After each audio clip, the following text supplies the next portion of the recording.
Cases की। साथ ही हमने देश में 10 करोड़ से ज़्यादा टेस्ट कर लिए हैं। हमारा जो रिकवरी रेट है वो 90% से अधिक हो गया है और जो क्यूमुलेटिव पॉजिटिविटी रेट है उसकी डिक्लाइन या उसमें जो गिरावट है वो लगातार बनी हुई है। और आज जब हम आपसे बात कर रहे हैं तो देश में क्यूमुलेटिव पॉजिटिविटी रेट 7.61% है। आज भी अगर केसेस पर मिलियन पॉपुलेशन के आधार पर देखें तो भारत में सबसे कम केसेस प्रति मिलियन पॉपुलेशन के हैं, 5,700 प्रति मिलियन। अनेक देश ऐसे हैं जो डेवलप्ड वेस्टर्न इकोनॉमीज के देश भी उसमें शामिल हैं, जो कि भारत से दुगने या 5 गुने तक उनकी है केसेस प्रति मिलियन की। यदि मृत्यु प्रति मिलियन देखें तो ये भी विश्व में सबसे कम स्तर पर भारत में बनी हुई है, 86 डेथ्स पर मिलियन। अनेक देश ऐसे हैं जहां की भारत से अनेक गुना ज़्यादा मृत्यु प्रति मिलियन हैं और ये वो देश हैं जो कि वेस्टर्न डेवलप्ड इकोनॉमीज़ में गिने जाते हैं और जिनकी स्वास्थ्य की व्यवस्था हिस्टोरिकली ऐतिहासिक रूप से काफ़ी अच्छी मानी जाती है। उसके बावजूद वहाँ डेथ प्रति मिलियन बहुत अधिक हैं भारत की तुलना में। अब अगर रिकवरी रेट को देखें तो ये रिकवरी रेट में आप देखेंगे कि आज ये 90.62 है, जबकि 1 सितंबर को लगभग 76% रिकवरी रेट था। तो ये लगातार बढ़ रहा है और ये एक अच्छा संकेत है।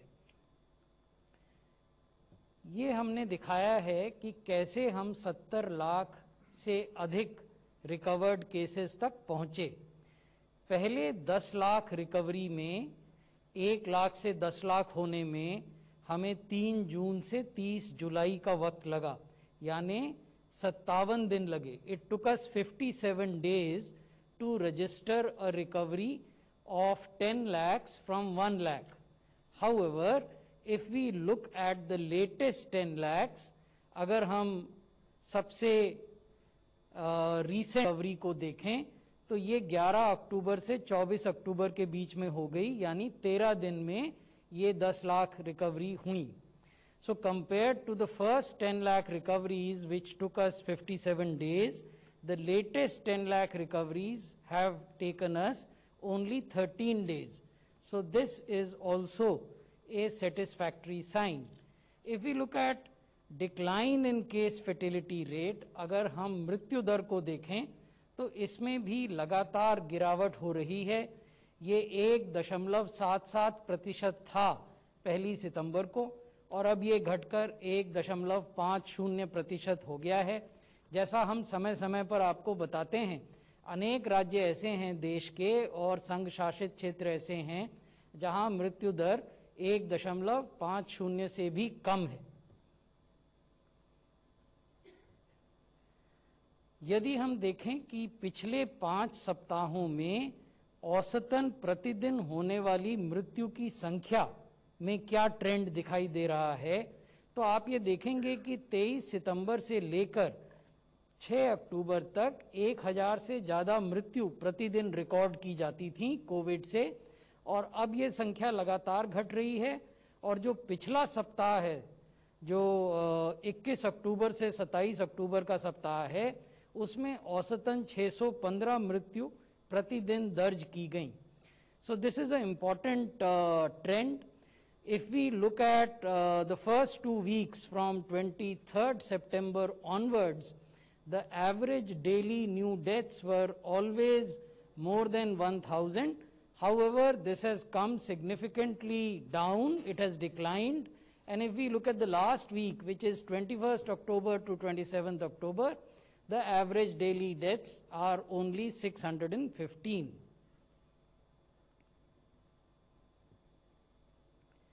जो नए केसेस आ रहे हैं उनमें जो गिरावट का ट्रेंड है, यहां हम वो दिखा रहे हैं आपको पिछले 5 सप्ताहों का। अगर हम 23 सितंबर से 29 सितंबर के सप्ताह को देखें तो औसतन प्रतिदिन 83,000 से ज़्यादा नए केसेस आते थे। यदि हम पिछले सप्ताह को देखें 21 अक्टूबर से 27 अक्टूबर तक, तो केवल 49,900 केसेस औसतन प्रतिदिन आए। यहां मैं आपको ये चीज भी बताना चाहूंगा कि पिछले 24 घंटे में, ये तो हम साप्ताहिक दिखा रहे हैं आपको, और सप्ताह के आधार पर जो औसत प्रतिदिन केस आ रहे हैं वो दिखा रहे हैं। अगर पिछले 24 घंटे के आप केसेस देखें तो वो 36,470 हो गए हैं, तो वो संख्या भी घटी है। यहाँ एक ध्यान देने की बात यह है कि जिन सप्ताहों में ये गिरावट का ट्रेंड देखा गया है, उन सप्ताहों में जो हमारी औसत प्रतिदिन टेस्टिंग है उसमें गिरावट नहीं आई है। और अगर आप वो देखें तो पिछले 5 सप्ताह के औसत के आधार पर हम प्रतिदिन अभी भी औसतन 11 लाख टेस्ट करते हैं। तो औसतन प्रतिदिन 11 लाख टेस्ट करने के बाद अगर इस तरह के नंबर आ रहे हैं तो ये ट्रेंड अपने आप में सिग्निफिकेंट है। मैं यहाँ पे ये भी आपको बताना चाहूँगा कि अगर हम टेस्ट प्रति मिलियन देखें, क्योंकि हम डेथ प्रति मिलियन की बात करते हैं, केस प्रति मिलियन की बात करते हैं, तो टेस्ट प्रति मिलियन में 75,600 से अधिक टेस्ट हम प्रति मिलियन इस देश में कर रहे हैं। तो उसमें भी काफी बड़ी इंक्रीज हुई है। ये एक्टिव केसेस के डिक्लाइन होने का ग्राफ है, जिसमें आप देखेंगे कि सितंबर के पहले सप्ताह में 7,85,000 एक्टिव केसेस थे। ये वो केस हैं जो अस्पताल में हैं या होम आइसोलेशन में हैं।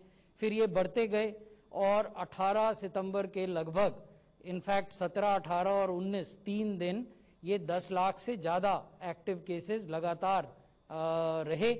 फिर इनमें गिरावट शुरू हुई और अब 6,25,857 एक्टिव केसेस हैं। अब कुछ राज्यों की बात हम करना चाहेंगे। ये 10 राज्य हैं और यूनियन टेरिटरीज हैं जिनमें कि अभी भी कुल एक्टिव केसेस के 78% केसेस हैं। ये क्यूमुलेटिव आंकड़ा है, यानी हिस्टोरिकल आंकड़ा है। प्रारंभ से लेकर अब तक जितने भी केस आए उनमें जो अभी भी अस्पताल में या आइसोलेशन में बने हुए हैं, तो वो 21% से ज्यादा एक्टिव केस केवल एक राज्य में है, महाराष्ट्र में। हमने संख्या भी दी है उनकी, 1,34,000 से कुछ ज्यादा एक्टिव केसेस हैं। और 15% जो एक्टिव केसेस हैं वो केरला में हैं, उनकी संख्या भी हमने दी है, 93,000 से कुछ ज्यादा हैं। 12% एक्टिव केसेस कर्नाटक में हैं और उसी प्रकार से अन्य राज्यों में हैं जिनकी संख्या हमने आपको दिखाई है। अब इसी तरह का अगर ट्रेंड हम मृत्यु में देखें तो जो 86% कुल मृत्यु हैं वो इन 10 राज्यों में आंकड़े हम आपके साथ शेयर कर रहे हैं। ये भी क्यूमुलेटिव आंकड़े हैं, हिस्टोरिकल आंकड़े हैं, प्रारंभ से लेकर अब तक जो मृत्यु हुई है उसके आंकड़े हैं। तो कुल मृत्यु जो कोविड से हुई उनकी 36% से ज्यादा मृत्यु केवल एक राज्य में, महाराष्ट्र में हुई।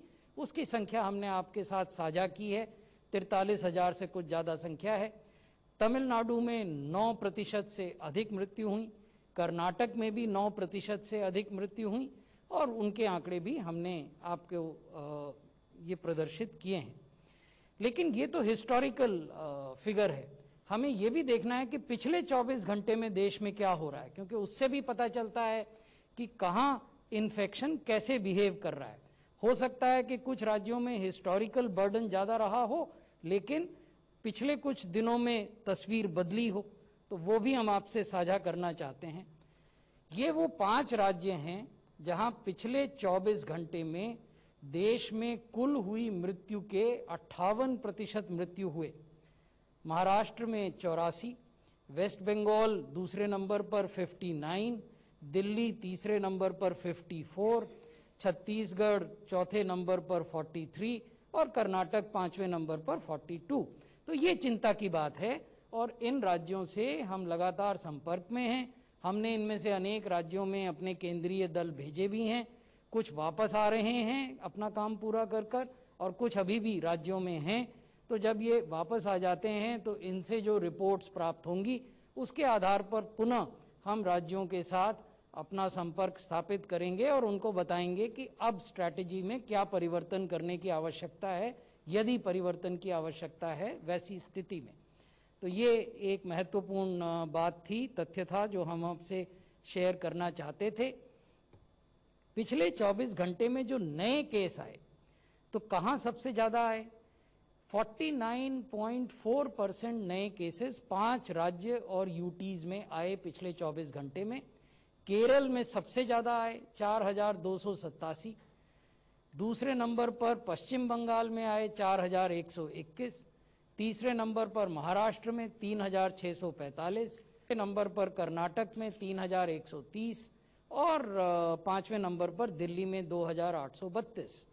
तो ये नए केसेस का केरल, वेस्ट बंगाल, महाराष्ट्र, कर्नाटक और दिल्ली में आना भी चिंता का विषय है। और इनमें से जो 3 मुख्य राज्य हैं उनके साथ तो हम परसों ही एक विमर्श कर रहे हैं, केरल और वेस्ट बंगाल और दिल्ली के साथ। महाराष्ट्र और कर्नाटक के साथ हम इसी सप्ताह में विमर्श करेंगे, ताकि इसके बारे में भी एक रणनीति बनाई जा सके। तो इस परिप्रेक्ष्य में ये जो आंकड़े हमने आपको दिखाए, हमारा क्या मानना है? हमारा मानना है कि ये बहुत ज़रूरी है कि हम फिजिकल डिस्टेंस बनाकर रखें। ये बहुत ज़रूरी है कि सब लोग हर समय मास्क पहने। ये भी बहुत ज़रूरी है कि लोग अपने हाथों को साबुन से लगातार धोएं और 2 गज की दूरी, मास्क है ज़रूरी का जो मंत्र है, उसका सब पालन करें। हमने ये पाया है कि फेस्टिवल के दौरान जो अभी हमने आपको स्लाइड दिखाई, केसेस बढ़े हैं, केरल में बढ़े हैं, वेस्ट बंगाल में बढ़े हैं, महाराष्ट्र, कर्नाटक और दिल्ली में बढ़े हैं। तो इसलिए ये जो सिद्धांत हैं इनका पालन करना और अधिक आवश्यक हो जाता है। धन्यवाद। धन्यवाद सर। मैं इनवाइट करता हूँ member health NITI Aayog doctor Paul.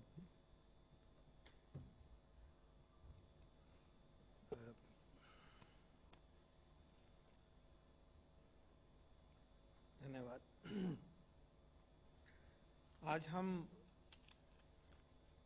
आज आफ्टरनून में हम जब मिल रहे हैं, तो जो विश्व में हालात बन रहे हैं इस पैंडेमिक के, वो और भी चिंताजनक हो गए हैं और उस परिप्रेक्ष्य को हमें नहीं भूलना है। आज हम देख रहे हैं कि यूरोप के बहुत सारे देशों में केसेस लगातार बढ़ रहे हैं और उनकी जो गति है बढ़ाव की, that is even higher than the first phase of pandemic, is higher than the original peak. Fortunately, because the health systems have now beefed up, mortality rates are somewhat low. But this virus is very mischievous. You can see it. लग रहा था कि वहाँ समस्या शायद अब लगभग ठीक हो गई है। हालांकि ये भी मालूम था, जैसे कि हमारे देश में भी है, कि ओवरवेलमिंग पॉपुलेशन ससेप्टेबल है।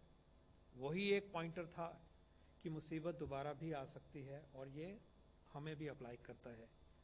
लेकिन एक क्लियर सिचुएशन इमर्ज हुई है विश्व में, नॉर्दर्न हेमिस्फीयर में लार्जली, कि दोबारा से ये पैंडेमिक ने अपना जोर दिखाया है।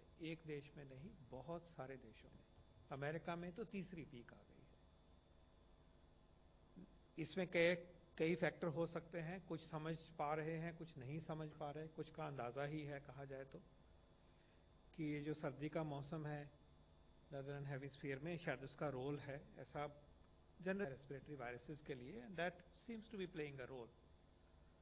But at the same time, becoming a bit lax, slowing down surveillance containment strategies also must be playing a role.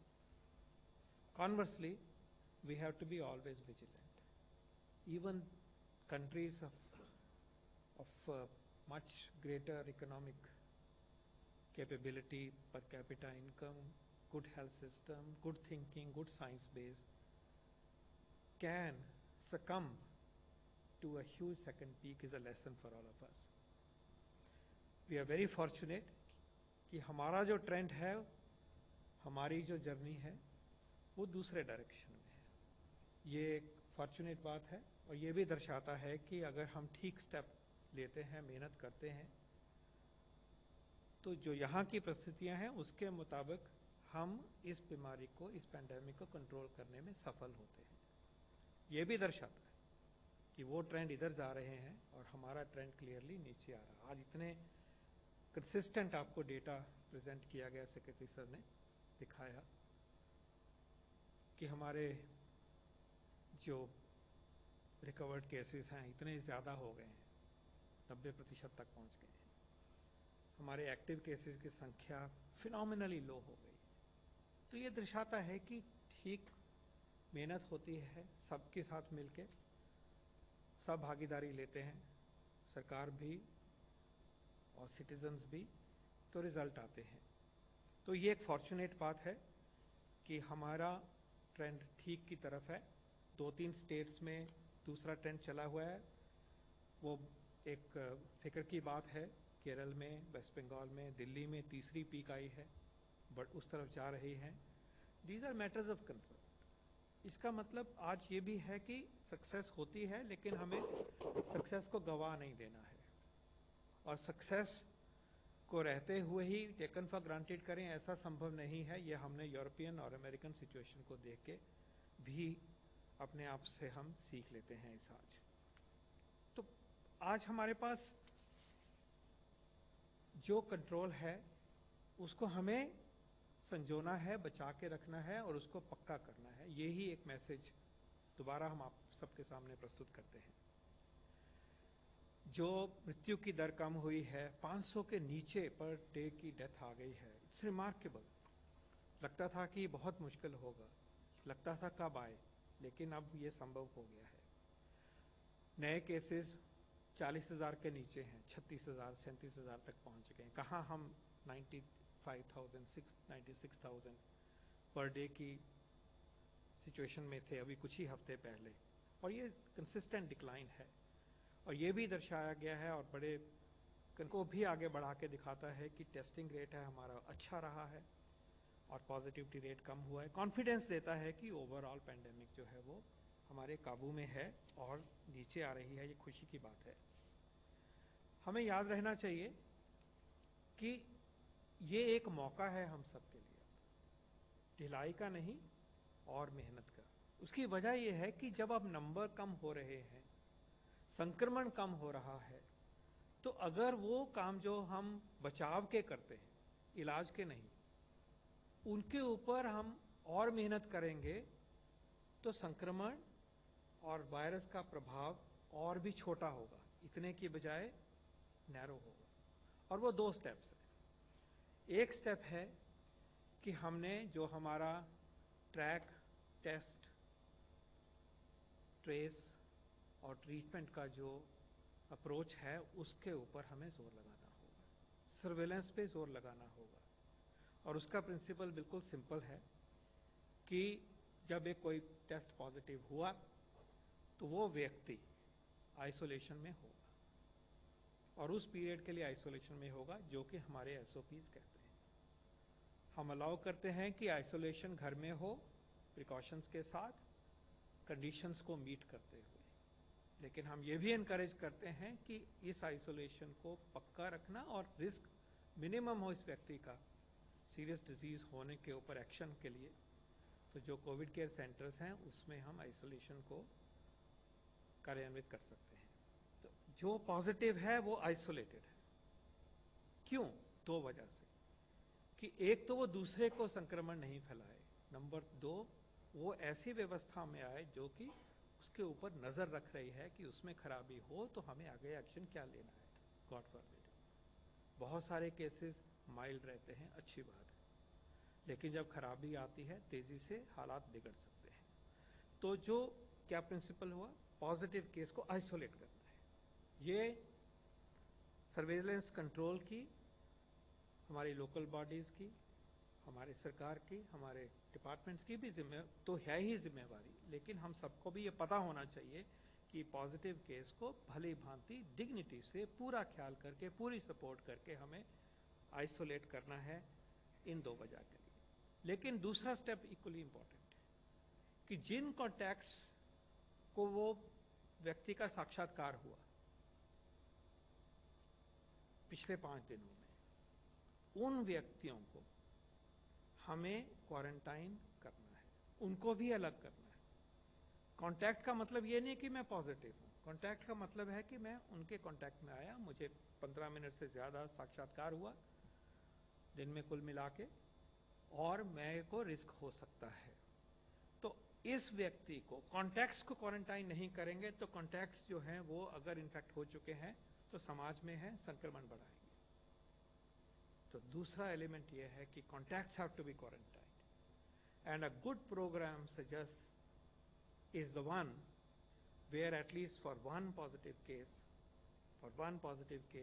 there are 15 to 20 contacts, at least more than 10 who are quarantined, and they are quarantined with respect, with dignity, with full support, family, system, everybody. Contacts में से कुछ positive होंगे, ऐसा करने से वो positive cases दूसरों को संक्रमित नहीं करेंगे। और ये भी हमारी जिम्मेवारी है कि इन जो क्वारंटाइन में जाए उसको स्टिग्मेटाइज बिना करे हुए हमें सपोर्ट करना है, तभी ये संभव हो पाएगा। और 5वें से 8वें दिन कॉन्टैक्ट्स के हिसाब से हमारे आईसीएमआर का प्रोटोकॉल है, आप टेस्ट कराइए, टेस्ट में अगर नेगेटिव है तो अब आपको 15 दिन क्वारंटाइन नहीं होना, 14 दिन क्वारंटाइन नहीं होना है। पॉजिटिव केस आइसोलेट होता है, क्वारंटाइन जो हुए हैं वो कॉन्टैक्ट्स हैं, वो क्वारंटाइन होंगे, टेस्ट नेगेटिव आएंगे, वो आ सकते हैं सामने। अब मान लीजिए कि अगर हम इस पे बहुत ज्यादा मेहनत करें, इस काम के ऊपर परफेक्ट करें, तो ये जो संक्रमण अब नीचे आ रहा है इसमें गति और बहुत तेजी से आएगी। हमारा अब जो नंबर है 90,000 को करना एक चीज है सिस्टम के लिए, लेकिन 36,000 को करना आसान है। कल को ये 24,000 हो जाएगा तो हम और गति ला सकते हैं। कहने का मतलब यह है कि जब संक्रमण सबकी मेहनत से कम हुआ है तो इस स्ट्रैटेजी जो कि हमारा पिलर है, स्ट्रैटेजी फंडामेंटल पिलर है ये इस अप्रोच का, इसके बिना तो बढ़ता ही है ना, अपनी मर्जी पे है। अगर हम करेंगे तो हमारा संक्रमण और नैरो होगा, छोटा होगा, दब जाएगा, चेन्स ऑफ ट्रांसमिशन हमारे काबू में आएंगे और हम ये जो चलता हुआ है बिल्कुल नीचे तक ला के संभव कर सकते हैं। तो मेरी विनती ये है कि इसमें जो गवर्नमेंट है उसका रोल है, डिपार्टमेंट्स ऑफ हेल्थ का रोल है, लोकल बॉडीज का रोल है, म्यूनिसिपैलिटीज का रोल है, हम सब का रोल है कि इस चीज को हम निभाएं कि जो पॉजिटिव है वो आइसोलेटेड है एज पर प्रोटोकॉल, जो उसके कॉन्टैक्ट्स हैं वो क्वारंटाइन है एज पर, और उनकी टेस्टिंग हो और वो वापस आएंगे, ये हमें करना है, ये उनके लिए भी अच्छा है। और दूसरी अप्रोच इसके साथ अब ये जुड़ रही है कि हमें ये भी देखना है कि जो टेस्ट पॉजिटिव हुआ वो कहीं क्लस्टर में तो नहीं था। ये नई सोच बनती जा रही है, थोड़ा पीछे हट के देखना होगा कि ये पिछले 4 दिन 5 दिन पहले 8 दिन पहले क्या ऐसी जगह तो नहीं था जहां पे कोई ग्रुप था, तो वो ग्रुप भी हमारी नजर में रहना चाहिए। उसमें से भी जो कॉन्टैक्ट हुए हैं उनको हमने क्वारंटाइन करना है। थोड़ा सा पिछली तरफ नजर डालने की जरूरत पड़ती है, इसलिए देखने के लिए कि ये कहीं क्लस्टर में तो नहीं था, कोई सुपर स्प्रेडिंग इवेंट का हिस्सा तो नहीं था। मैं चाहूंगा कि इसको भी सब हम सोचें और इसको भी हमने अपनी जो स्ट्रैटेजी है उसमें सम्मिलित किया गया है।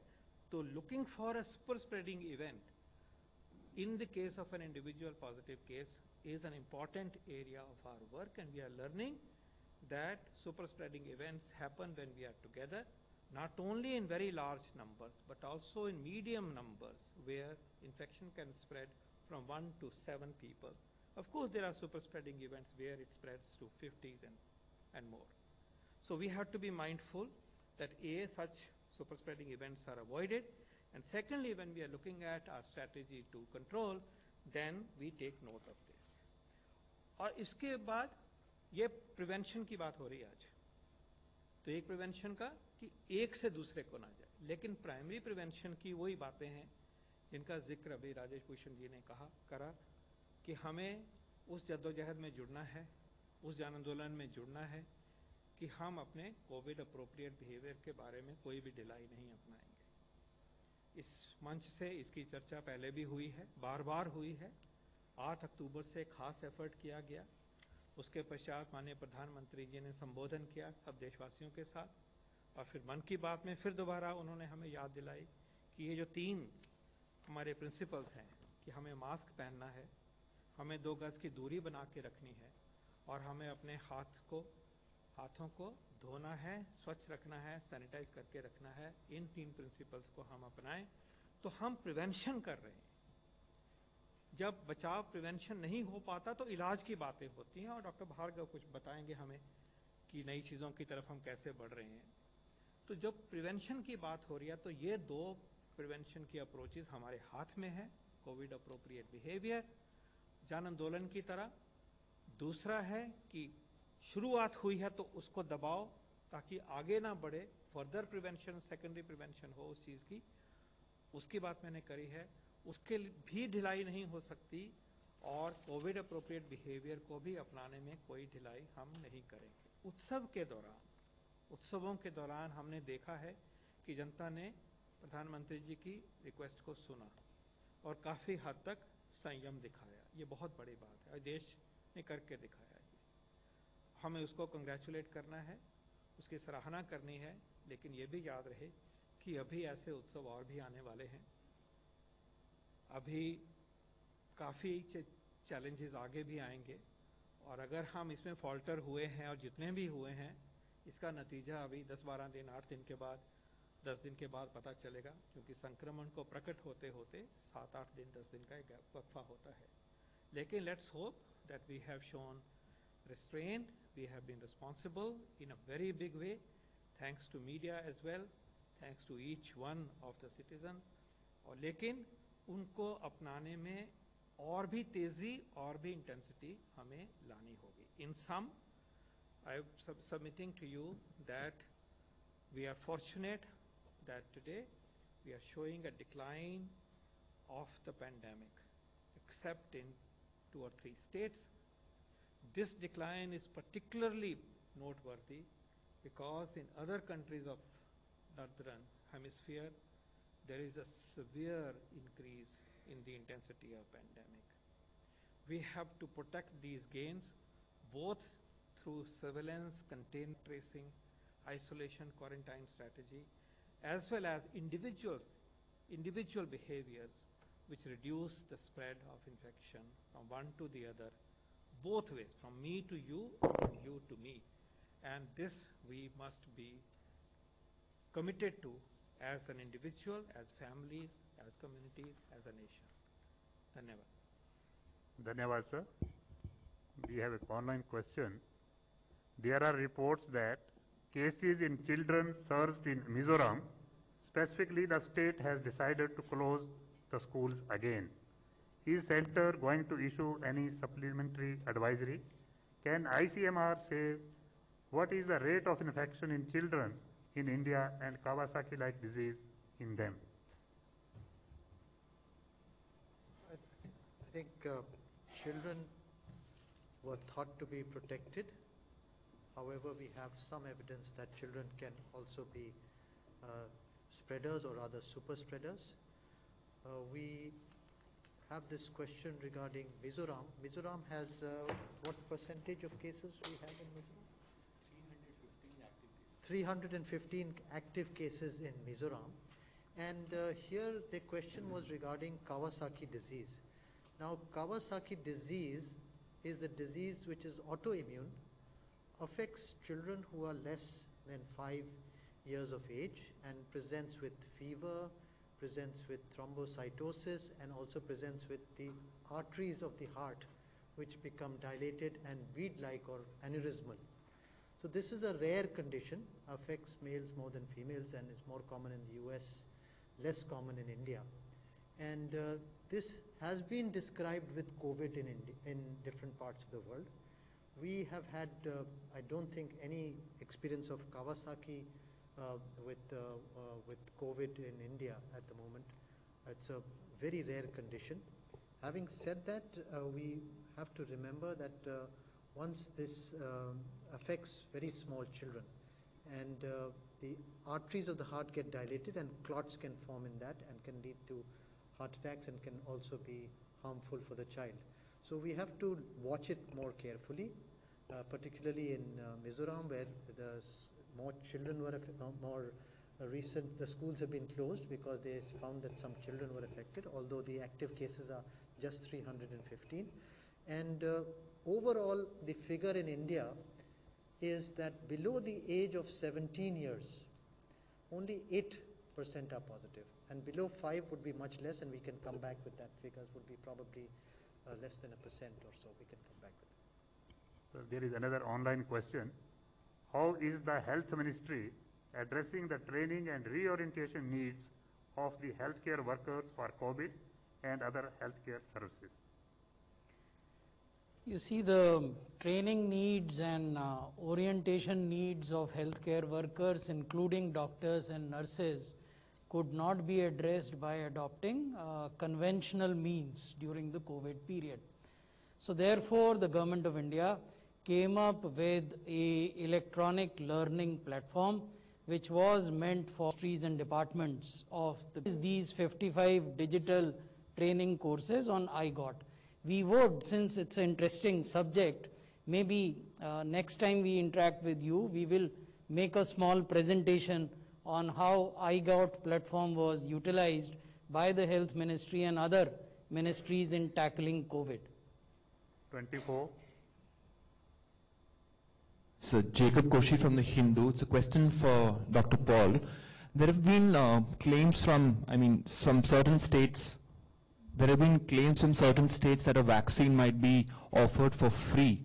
So I just wanted to ask you, as the chairman of the vaccine committee, have there been discussions on can a vaccine be given free, and what are the costs on the exchequer or the center will have to bear if such a situation were to arrive? And secondly, are there any follow-ups to the more vaccine candidates other than the 3 that are in advanced trials? Thank you. I'll ask Dr. Bhargav to respond to the second part, maybe an update. But let's say, the vaccine scenario is a dynamic scenario, because we still don't have any single vaccine in the world which has been licensed for use after phase 3. Some countries have started emergency use after phase 2. So let's remember that today there is no vaccine. As I said, we are fortunate that on Indian soil trials are being done, and India is fortunate to have a great industry for vaccine.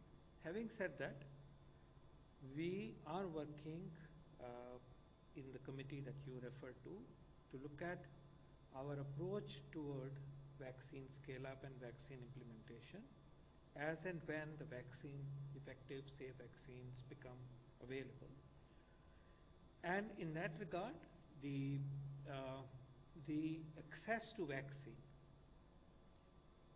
will be in such a way that if the vaccine supply is not unlimited, prioritization has to be done, and the prioritization principles will determine, based on the availability of the vaccine, who should be getting those vaccines, and those principles are being evolved and being discussed. Overall, we can say with responsibility that resources will not be an issue in ensuring access to vaccine as it unfolds. We have requested the state governments to wait for overall picture to become clear and to take a national approach toward engaging the companies and deciding the criteria for vaccines, etc. So the state governments have made these statements. They should be respected. But from the effort and the discussions in the committee of the union government, yes, the approach is being fine-tuned, blueprints are being done, preparations are being made, and in order to deliver vaccine to the priority groups, to the extent that we can foresee, there is absolutely no problem in terms of resources. Thank you. 256. Yeah. There are three candidates which are in the different stages of clinical testing, and we are aware that one of them, the Covaxin, is got approval for phase 3, and they will start the phase 3 very soon.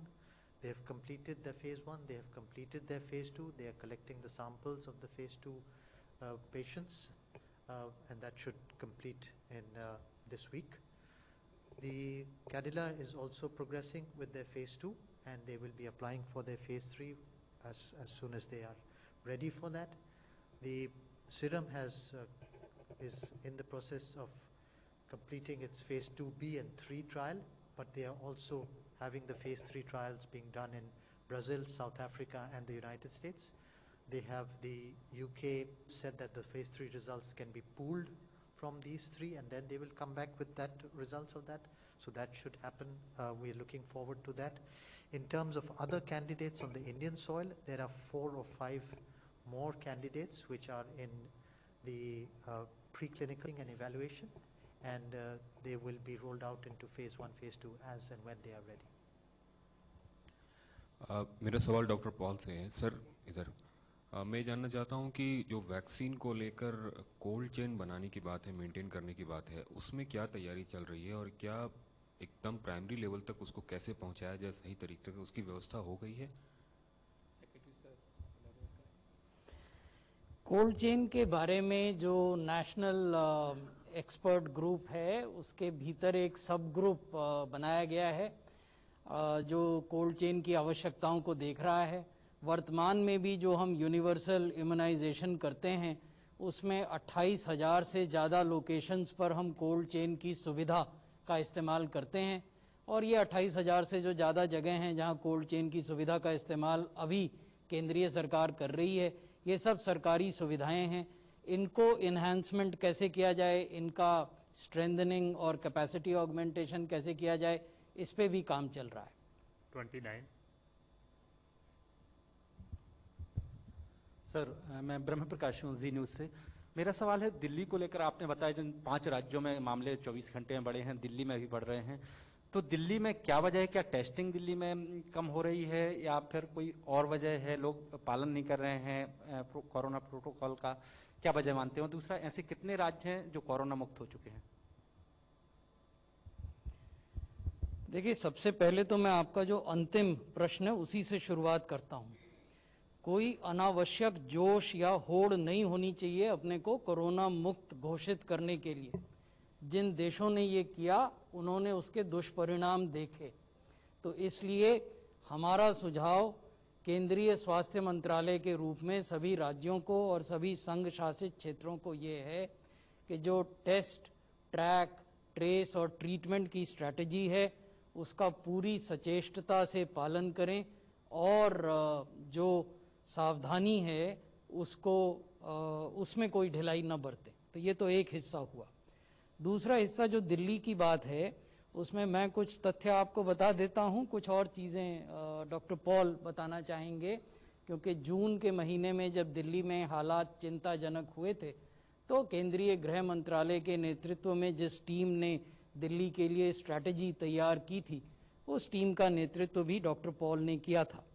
जब हम कहते हैं कि 24 घंटे में 5 राज्यों ने इतने केसेस रजिस्टर किए या दर्ज किए, तो उसमें किसी राज्य को न तो हम अच्छा कह रहे हैं और न बुरा कह रहे हैं।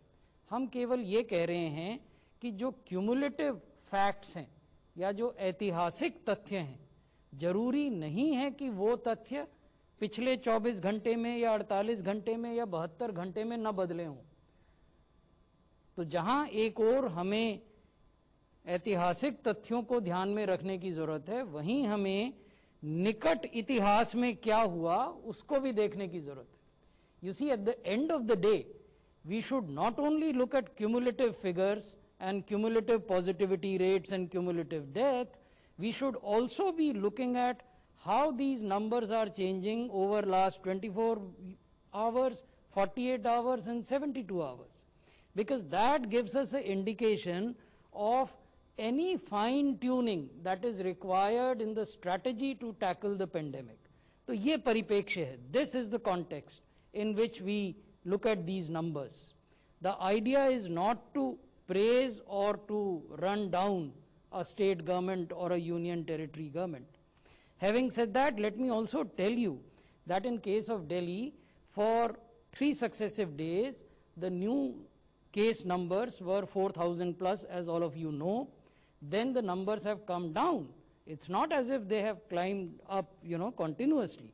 So last 24 hours, only 2,800 cases have been reported. However, what is worrying for us is that the cumulative positivity that Delhi is reporting is 8.06%. If we look at the weekly positivity that Delhi is reporting, that is 7%. So therefore, these two things have to be seen in tandem. इन दो तथ्यों को एक साथ देखा जाना चाहिए. कितने नए केस आ रहे हैं और पॉजिटिविटी की दर क्या है. और जब आप दोनों चीजों को एक साथ देखते हैं, तब आप इस तरह के प्रश्न कर सकते हैं कि दिल्ली में कुल कितने टेस्ट हो रहे हैं, उन टेस्ट्स में आरटीपीसीआर टेस्ट्स का अनुपात क्या है, उन टेस्ट्स में रैपिड एंटीजन टेस्ट्स का अनुपात क्या है, जो लोग रैपिड एंटीजन टेस्ट में सिम्टोमेटिक नेगेटिव हैं, क्या वो 100% आरटीपीसीआर टेस्ट से कवर किए जा रहे हैं कि उसमें कुछ लोग छूट जा रहे हैं. यदि छूट जा रहे हैं तो क्या वो लोग संक्रमण फैलाने की स्थिति में हैं. जो भी कंटेनमेंट एरियाज हैं उनमें क्या house to house active case search हो रही है कि नहीं हो रही. यदि हो रही है तो कहां पर और चीजों को बेहतर करने की आवश्यकता. तो ये सारी चीजें हैं.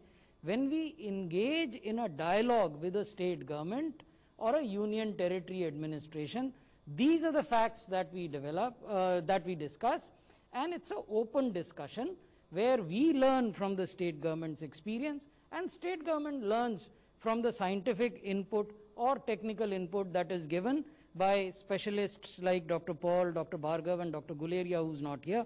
Dr. Paul, if you would want to add something to this. देखिए, यहाँ तीन ही चीज़ें हैं जो कि नंबर को डिटरमिन करती हैं. उसमें से पहली थ्योरेटिकल है. थ्योरेटिकल कौन सी है? क्या ये वायरस बदल गया? जहाँ तक हमें समझ गए ऐसा वायरस में कोई बदलाव नहीं है. क्या एनवायरनमेंट बदल गया? हमें दिखाई दे रहा है कि विंटर आने से वायरस की जो मार जो है, जोर है, वो ज़्यादा होता है, वो हमें दिखाई दे रहा है. लेकिन कि ये रिलेशनशिप SARS-CoV-2 वायरस के लिए अप्लाई होता है, ये भी अपने में डाउटफुल है. लेकिन प्रिकॉशन लेके चले हैं. पोल्यूशन बढ़ी है, उससे इफेक्ट बढ़ सकता है, ये भी हमने सुना है. तो एक तो चीज़ ये रख लीजिए जो कि इन अ वे पूरी तरह से हमें समझ में नहीं है. एक चीज़ पता है कि वायरस वही है जो देश में चला हुआ है. फिर हम दो ही चीज़ों पे वापस आते हैं. अगर नए केसेस बढ़ रहे हैं तो पहली बात ये आती है कि क्या हम अपने बिहेवियर्स उसी रफ्तार से अपने इंटेंसिटी बना के रखी है जितना कि करना चाहिए और जो संभव कर सके कि ये डिक्लाइन हो, तो उसमें हम कितना अपना रहे हैं. मुझे उम्मीद है कि पिछले कुछ हफ्तों में, दिनों में ये जो कोविड अप्रोप्रिएट इंडिविजुअल बिहेवियर्स है उसमें बढ़ोतरी हुई है दिल्ली में, ये भी मान के हम चल सकते हैं. लेकिन क्या हम 100% पे पहुंचे हैं, 90 पे पहुंचे हैं? The answer is no. तो जब उसमें परटर्बेशन होती है तो हम ग्राउंड लूज करेंगे. और इसी प्रकार जो उत्सवों की वजह से इकट्ठा होने की जो टेंडेंसी हुई है उसमें कमी आई है तो हमें नुकसान होगा. तो इसमें हो सकती है कि कमी रही हो. दूसरी बात है जो सेक्रेटरी साहब ने कही कि अगर हम कंटेनमेंट की जो बात करें कि एक को हो गया उससे आगे ना बढ़े, उसमें हम कितनी चौकन्ने होकर कितनी प्रोटोकॉल बेस्ड हम मेहनत कर रहे हैं, ये उसके ऊपर भी निर्भर करता है. आपको याद होगा कि पहली पीक के बाद जब पहली पीक के बाद डिक्लाइन हुआ, ड्रामेटिक डिक्लाइन हुआ, तो एक बहुत ही सशक्त तरीके से सर्वेलेंस कंटेनमेंट स्ट्रैटेजी को जोर दिया गया था. और उसके प्रिंसिपल जो अभी मैंने भी बताए और सेक्रेटरी साहब ने भी बताए वही हैं कि जो केस है उसको आइसोलेट करो, जो कॉन्टैक्ट्स हैं उनको क्वारंटाइन करो, और बहुत जगह फैला हुआ तो उसको आप कंटेनमेंट जोन बनाइए.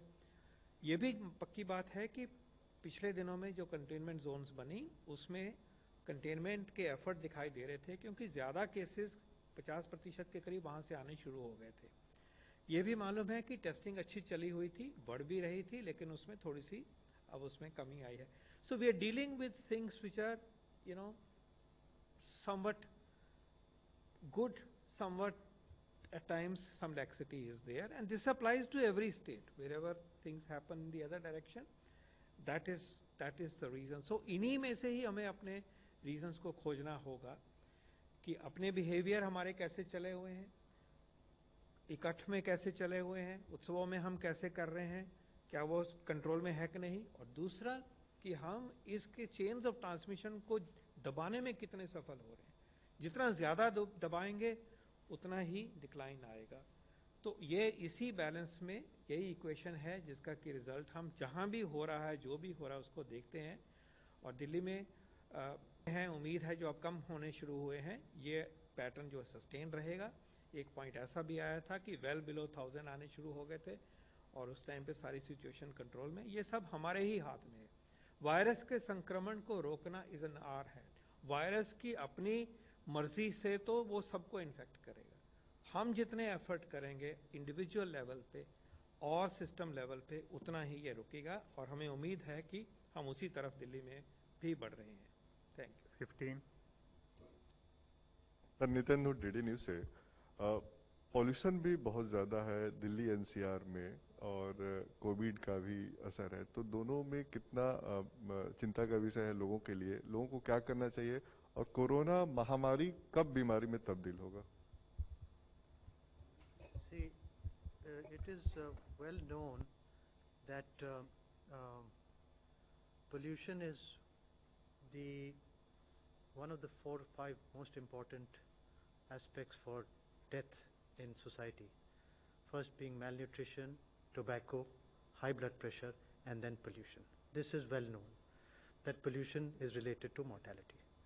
Is pollution related to COVID mortality? There have been some studies from Europe, and there have been some studies from the United States where they have looked at polluted areas and have compared the mortality during lockdown and correlation with pollution, and found clearly that pollution is contributing to mortality in COVID-19. That is well established by these studies. The other point is also that they have found particles of the virus in pollution, PM2.5 particle. They have found some particles of the virus. Now, whether that is active or not, that just particles have been demonstrated in the suspended particles during pollution. So pollution is a major contributor, and the most inexpensive treatment for and prevention for us from COVID-19 is the rapid adoption and widespread adoption of wearing masks. So even if you look historically at many very polluted cities like Tokyo and other cities, they used to continue to wear masks even in peacetime. So when there was no COVID or no any other viral, they would still continue to wear masks because of pollution being an important. So, and this is not an expensive treatment. This is all the COVID appropriate behavior doesn't cost anything. It is the least expensive and most cost effective measure that we can adopt for wearing masks. When we say that wear masks for COVID, we can also emphasize wear masks for air pollution, and we will get a double advantage. Last question, 157. So Sneha from CNN News 18. I have a small follow-up question to what you just said about possibly dead virus being found in the particles of pollution. But my main question is on children. And I'm just, I just want you to tell us a little about what is the plan when it comes to having children undergo clinical trials for the vaccine. Are children being tested in the country, and what are the concerns? Is there going to be a huge problem looking for children as volunteers? Will parents be happy? Is that a concern at all? So also please the clarity on what you just said about the virus particles being found in PM2. There has been a study from Boston, from the Harvard Chan Institute, where they have demonstrated that virus particles have been found to be suspended in the PM2.5. That is the study which says, but they're not active viruses, but they're particles. See, what happens is that when you test someone for COVID, you get test positivity up to 37 days also, because the dead virus particles, RNA particles, because the test is only testing RNA. It is not testing whether the virus is dead or alive. It is testing the RNA. And if you are having symptoms, then you can say that it is a live virus. You get my point? ये एक general dictum है for trials for drugs as well as vaccines which are for general use, that first you establish safety, the efficacy and effectiveness in adult population before you try this out on children or pregnant women for that matter, or extreme old age, for example. So the idea is when there is a medicine or a vaccine which is to be used in adults as well as children potentially, you always begin with adults.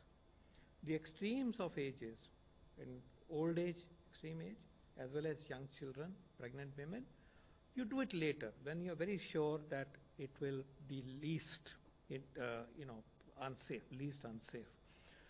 Now, when a vaccine has to be given only for children and directed at children, then obviously after a certain safety trial, you go straight to children.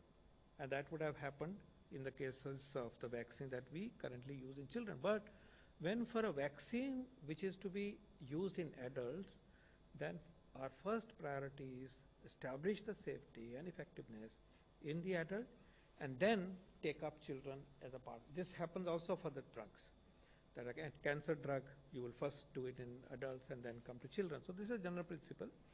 The second part is also the fact that in children, as we have seen, the disease is generally extremely mild, often invisible or asymptomatic, but of course they are spreading. So they will eventually be the target of all preventive approaches, the two that I mentioned, and the third one being the vaccine. So children have to take part in these preventive measures. They should also wear masks, so to say. So they will come into picture eventually, but the current efforts, to the best of my knowledge, are largely in the middle segment and now being extended to old age people because they have a high mortality. And children having less mortality for the time being will be in future considerations. That's the scenario that we understand. Thank you very much, sir. Thank you, friends.